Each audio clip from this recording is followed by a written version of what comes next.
Of course, this idea was nothing new. It was exactly what America had done before the American Revolution, and there are many other examples throughout the world. But it was new to Guernsey, and it worked miracles. This market is still in use, and remember, it was built for no debt to the people of this island state. But what if we follow Guernsey's example? How would the bankers react to these reforms? Certainly the international bankers cartel will oppose reforms that do away with their control of the world's economies as they have in the past. But it is equally certain that Congress has the constitutional authority and responsibility to authorize the issuance of debt-free money, U.S. notes, and to reform the very banking laws it ill-advisedly enacted. Undoubtedly, the bankers will claim that issuing debt-free money will cause severe inflation or make other dire predictions. But remember, it is fractional reserve banking which is the real cause of over 90% of all inflation, not whether debt-free U.S. notes are used to pay for government deficits.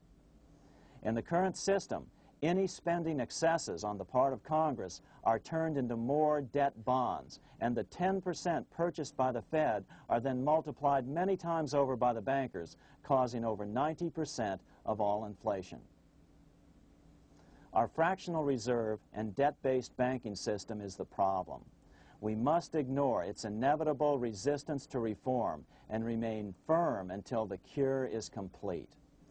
As the director of the Bank of England in the 1920s, Sir Josiah Stamp put it, referring to this modern fractional reserve banking system, "Banking is conceived in iniquity and born in sin. Bankers own the earth.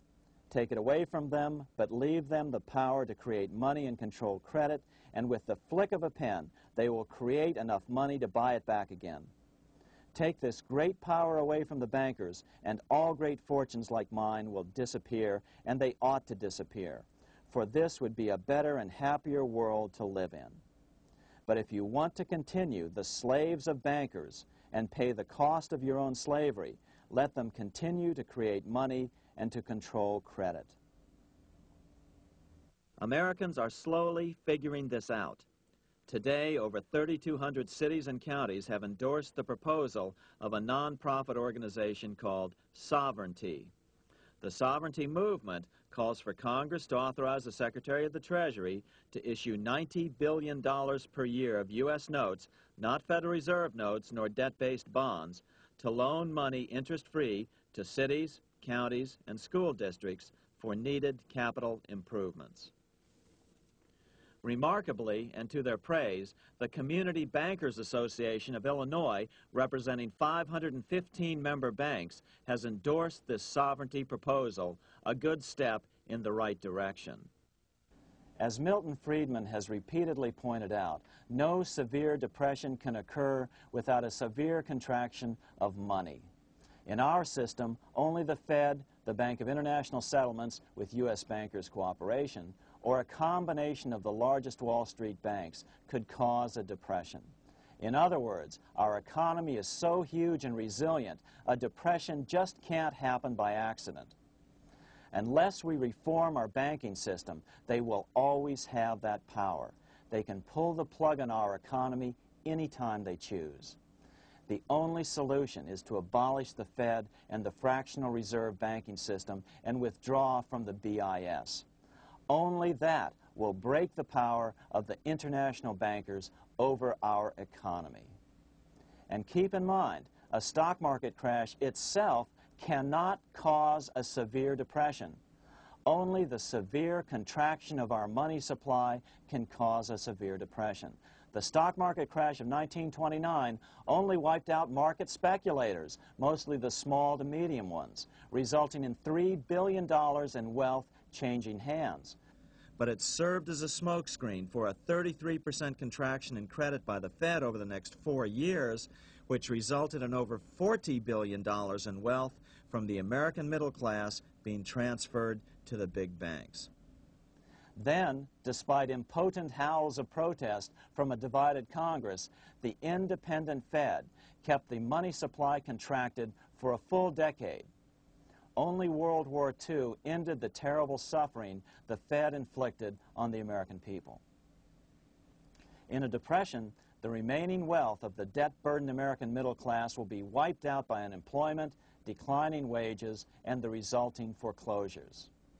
If we start to act to reform our monetary system, the money changers may do what they did in 1929 and then the 1930s, crash the stock market and use that as a smokescreen while contracting the money supply. But if we're determined to fight to regain control over our money, we can come out of it fairly quickly, perhaps in only a very few months, as U.S. notes begin to circulate and replace the money withdrawn by the bankers. The longer we wait, the greater the danger we'll permanently lose control of our nation. But some still wonder why the international bankers would want to cause a depression. Wouldn't that be killing the goose that is currently laying all those golden interest eggs?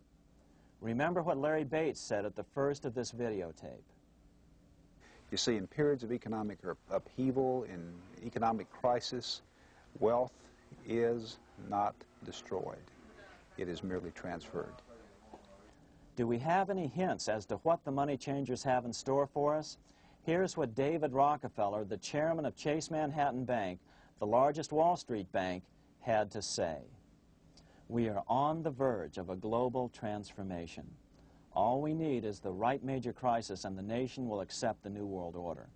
So, crisis is needed to fulfill their plans quickly. The only question is when the crisis will occur. Fortunately, we probably have a little time. It's unlikely that this crisis will occur before the 1996 elections, but after that, the danger begins rising. But whether or not they decide to cause a crash or a depression through relentless increases in taxes and the loss of hundreds of thousands of jobs being sent overseas thanks to trade agreements such as GATT and NAFTA, the American middle class is an endangered species. Cheaper labor, including slave labor in Red China, which Harry Wu has heroically documented, is being used to compete with American labor. In other words, money is being consolidated in fewer and fewer hands as never before in the history of this nation or the world.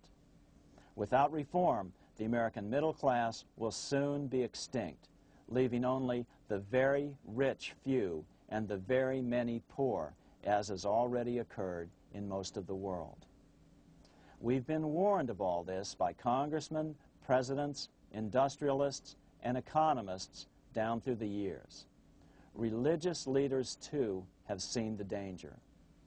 About 1898, during the time of William Jennings Bryan, Pope Leo XIII put it this way.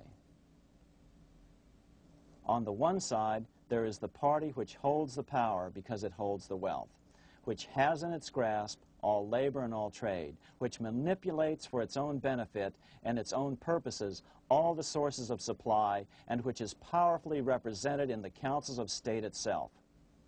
On the other side, there is the needy and powerless multitude, sore and suffering.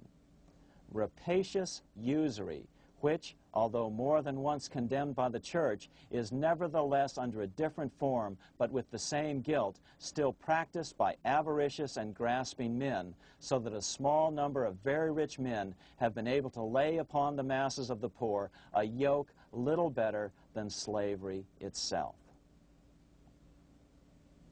More recently, during America's Great Depression, Pope Pius XI spoke of the same problem.